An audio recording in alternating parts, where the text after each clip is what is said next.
Sesuai dengan rencana kami sebelumnya, aku menemani Dara pergi ke Rumah Sakit Jiwa Permata. Dara sudah sangat mantap untuk mengambil spesialis jiwa. Maka dari itu, dalam rangka liburan yang masih tersisa sekitar 2 bulan lagi ini, Dara ingin menyempatkan untuk survei RSJ yang akan ditempatinya nanti kalau seandainya dia sudah mengambil spesialis. Aku keluar dari mobilnya Dara sambil melihat bangunan tua Rumah Sakit Permata ini. RSJ ini sangat besar. Kulihat di sekitaran taman RSJ banyak sekali pasien-pasien sakit jiwa yang sedang bermain sambil diawasi oleh suster. Ayo Kay. Dara pun menggandeng tanganku untuk masuk ke rumah sakit. Tepat di gerbang masuk ke dalam rumah sakit, aku melihat sosok pria keren berpakaian dokter yang tersenyum lebar menatap kami. Sepertinya Dara mengenal pria itu. Siang Don, sorry ya gue sedikit terlambat, soalnya ngisi lambung dulu. Oh iya, kenalin, ini Keira. Hei, gue Doni. Sapa dokter itu sambil menawarkan tangannya. Aku pun menjabat tangannya sambil tersenyum ramah. Keira, ujarku dengan nada yang sangat ramah. Oh, ini Keira pacarnya Ronald ya, Ra? Pertanyaan dari dokter Doni sontak membuatku kaget. Bagaimana dia bisa kenal dengan Ronald? Mendengar pertanyaan dari dokter Doni aku jadi kepikiran Ronald. Bagaimana ya keadaan dia sekarang? Jujur aku masih belum bisa melupakannya.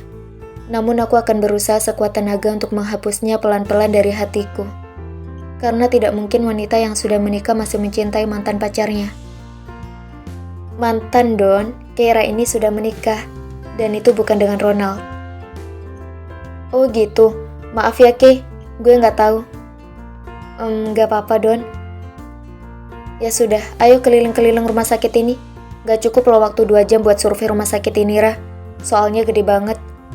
Kami bertiga pun berjalan memasuki area rumah sakit yang begitu besar ini sambil terus mendengarkan penjelasan dari dokter Doni. Ada sekitar 3.000-an pasien yang dirawat di sini. Dan rata-rata dari pasien tersebut tidak mempunyai keluarga. Miris memang saat mendengarkan penjelasan dari dokter Doni. Banyak sekali pasien yang memang sudah nyaris sembuh, namun sama sekali tak ada pihak keluarga yang menjemputnya ke sini. Bahkan rumah sakit pun sudah berusaha mencari data-data keluarga mereka. Namun itu hanya sia-sia, sama sekali tidak membuahkan hasil.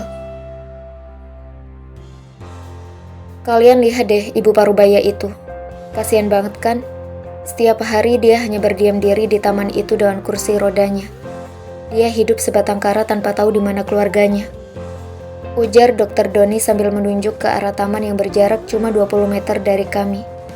Pandanganku tiba-tiba terpusat pada sosok wanita yang duduk di kursi roda. Aku bisa melihat dengan jelas sosok wajah parubayanya. Memakai daster motif bunga-bunga dengan rambut disanggul. Wanita itu tampak begitu familiar bagiku. Aku merasa sering melihat wajahnya. Tapi aku sama sekali tidak tahu kapan dan di mana aku sering melihat wanita itu. Tanpa aku sadari, kakiku pun berjalan mendekatinya. Kay, mau kemana? Aku sama sekali tak menghiraukan pertanyaan dari Dara. Batinku begitu kuat untuk mendekati wanita parubaya ini. Saat ini, aku sudah berdiri di hadapannya, hanya berjarak sekitar 50 cm dari hadapannya. Aku berlutut untuk melihat wajahnya lebih jelas. Menatap wajah tirus dan kulit kuning langsat yang sudah mulai menua ini membuatku terpaku. Sewaktu aku ingin menyentuh tangannya, dia langsung bereaksi dan menjauh dariku tanpa mengeluarkan kata-kata. Aku langsung berdiri untuk mengejarnya, namun tiba-tiba Dara menarik tanganku. Aku pun hanya bisa menatap wanita yang semakin menjauh dariku itu. Jangan Kay, ujar Dara sambil menatapku heran. Gue ngerasain sesuatu yang aneh ketika bertemu dengan wanita itu, Rah. Wajahnya begitu familiar, tapi gue nggak tahu kapan dan di mana ketemu dia. Itu tidak mungkin, Keira. Jauh sebelum lo lahir, ibu ini sudah berada di rumah sakit ini. Dia hidup sebatang kara, padahal sudah semenjak beberapa tahun yang lalu, pihak rumah sakit mencari tahu keberadaan keluarganya. Namun sama sekali tidak ada pihak keluarga yang menjemputnya. Jadi pihak rumah sakit memutuskan untuk tetap merawatnya di sini. Kasihan banget ya, Don. Gak tahu kenapa ketika melihat ibu itu, gue ngerasa sudah pernah bertemu dengannya. Udahlah Kay, mungkin itu cuma perasaan lu doang. Dara pun kemudian menggandengku lagi untuk mengelilingi rumah sakit ini sambil terus mendengar penjelasan dari Dr. Doni. Kami bertiga kembali terhanyut dengan penjelasan-penjelasan yang dikemukakan oleh Dr. Doni. Meskipun ibu parubaya itu tetap saja sedikit mengganggu pikiranku. Siapa sebenarnya ibu itu? Kenapa aku merasa mengenal wajahnya? Hati-hati ya Kay, hati-hati juga Kak Dinan. Dara melepas kepergianku dan Kak Dinan di depan gerbang rumahnya. Perjalanan kami seharian tadi benar-benar melelahkan sekaligus menyenangkan. Sebenarnya Dara mau mengantarku pulang setelah makan malam di rumah bersama Mami dan papinya. Namun Kak Dinan malah tetap ngotot untuk menjemputku, karena jam pulang kerjanya berbarengan dengan kepulanganku. Gue jalan ya, Ra, ujarku sambil memasang seatbelt kemudian menutup kaca mobil. Dara benar-benar berubah ya, Kay. Perkataan Kak Dinan membuatku terkekeh. Akhirnya Kak Dinan mengakui juga kalau Dara yang sekarang sangat berbeda dengan Dara yang dulu. Tuh, benar kan apa yang aku bilang? Gak salah kalau dulu itu aku mau ngejodohin kamu sama dia. Iya deh, iya. Aku narik ucapan aku lagi soal Dara kemarin. Tapi tetap aja, dia masih tikus kecil, sama kayak kamu. Kak Dinan tiba-tiba saja mengacak-ngacak rambutku yang sudah susah payah aku rawat ini. Ih, rese deh. Hobi banget acak-acak rambut aku. Kakak ini ribet banget sih. Dara aja yang kecantikannya sudah diamini oleh 80% pria di Indonesia, malah masih masuk ke blacklistnya kakak. Aku sama sekali gak bisa menebak seperti apa wanita yang menjadi idaman kakak. Aku sama sekali gak punya tipe, Kay. Yang penting wanita itu baik dan bisa mencintai aku dengan tulus, itu sudah cukup bagiku. Aku capek ngomongin wanita untuk kakak. Mending bahas soal lain aja. Soal apa? Soal kita mungkin. Aku menatapnya serius. Dia pun melihat ke arahku sambil mengurangi kecepatan mobilnya. Sepertinya dia sedikit tertarik mendengarkan cerita yang akan aku sampaikan. Soal kita. Dahinya tampak berkerut. Dia terlihat penasaran. Aku pun meneruskan pembicaraan. Tadi itu aku sempat membahas soal kita ke Dara.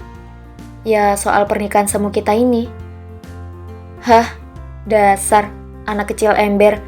Kenapa kamu ngasih tahu ke Dara tentang kita? Apa bedanya sama kakak? Kakak juga ceritakan sama Razi. Iya juga sih. Lalu Dara bilang apa? Dara bilang kita harus punya baby secepatnya. Jawabku datar sambil pura-pura melihat ke arah jalanan yang dipenuhi dengan lampu-lampu jalan. Sesaat suasana menjadi hening. Namun selang beberapa menit detik kemudian, What? Kak Dinan langsung menepikan mobilnya karena kaget mendengar perkataan dariku. Kenapa kak? Kok berhenti? Kaget ya? Aku meledeknya. Karena aku tahu dia sangat kaget. Aku sudah merasakan aura kaget itu siang tadi. Jauh sebelum dia merasakannya. Dara memang konyol.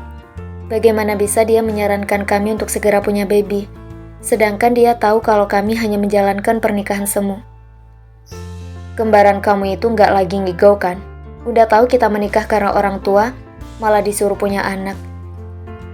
Dara bilang sih, mungkin anak bisa membuat cinta tumbuh di antara kita. Bikin anak kan nggak harus saling mencintai. Aku pun duduk sedikit menyamping supaya bisa melihat wajah Kak Dinan dengan jelas.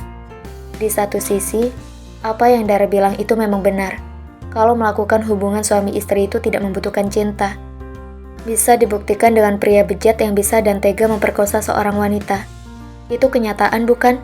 Tak ada yang bisa menyalahkan analisa tersebut. Dengan punya anak, maka akan ada pengikat di antara kita. Lambat laun cinta akan tumbuh dengan sendirinya. Aku melanjutkan penjelasanku kepada Kak Dinan. Dia hanya bisa menatapku terpaku. Tak ada satu kata pun yang keluar dari mulutnya. Namun tiba-tiba, aku merasakan wajahnya semakin mendekat ke arahku. Dia mencondongkan badannya ke arahku. Aku hanya bisa melotot dan memasang wajah datar ketika dirinya ingin mencium bibirku. Mau berciuman seperti ini saja kita tidak bisa menikmatinya. Bagaimana bisa kita melakukan hal-hal yang lebih dari ini, Kay? Ujar Kak Dinan menatap mataku yang melototinya. Aroma mint yang begitu khas tiba-tiba keluar dari mulutnya saat dia berbicara begitu dekat denganku. Mulut kami hanya berjarak sekitar 3 cm satu sama lain. Dasar tikus-tikus kecil, idenya Dara benar-benar konyol. Kak Dinan mencubit hidungku, kemudian dia pun kembali menghidupkan mesin mobil dan melanjutkan perjalanan kami. Aku masih memasang ekspresi datar, menatapnya yang sedang berkonsentrasi menyetir. Tapi Kak, apa kita tidak mencobanya dulu? Perlahan mungkin? Dengan cepat Kak Dinan menggeleng-gelengkan kepalanya. Kemudian dia menatapku sejenak. Keira, kamu gak sadar ya? Aku sudah mencobanya tadi. Astaga, aku lupa bawa cermin. Supaya kamu bisa lihat ekspresi kamu waktu mau aku cium tadi. Sangat datar. Kalau seandainya kamu refleks menghindar saat mau aku cium tadi, mungkin masih ada harapan buat kita untuk melakukan hal yang lebih. Karena itu tandanya, kamu merasakan sesuatu yang aneh saat aku ingin mencium kamu. Atau mungkin tadi itu kamu langsung memejamkan mata ketika bibirku hampir menyentuh bibir kamu. Itu tandanya, kamu seakan menikmatinya. Nah, melihat ekspresi datar dan mata melotot kamu tadi, aku yakin 100% kalau kamu sama sekali tidak merasakan apapun. Memangnya kalau ekspresi aku datar-datar saja, kita tidak bisa melakukannya? Of course we can, Keira. No, sudahlah. Aku tidak mau membahas hal konyol ini lagi. Banyak hal lain yang harus kita pikirkan. Ujar Kak Dinan sambil menepuk bahuku. Tepukan darinya seakan memberikanku alarm kalau obrolan konyol ini memang sudah tidak seharusnya dilanjutkan. Tapi setidaknya, sebagai istri aku sudah tidak merasa bersalah dan berdosa lagi, karena tidak melakukan kewajibanku terhadap Kak Dinan. Karena dia sendirilah yang tidak mau meminta haknya kepadaku. Mungkin untuk saat ini, kami harus memikirkan rencana jangka pendek pasca pernikahan kami dulu. Soal usaha untuk punya rumah sendiri, soal honeymoon palsu yang akan kami jalankan bulan depan, dan soal kesiapan mentalku untuk menjadi direktur di Adinata Group setelah kepulangan kami dari bulan madu.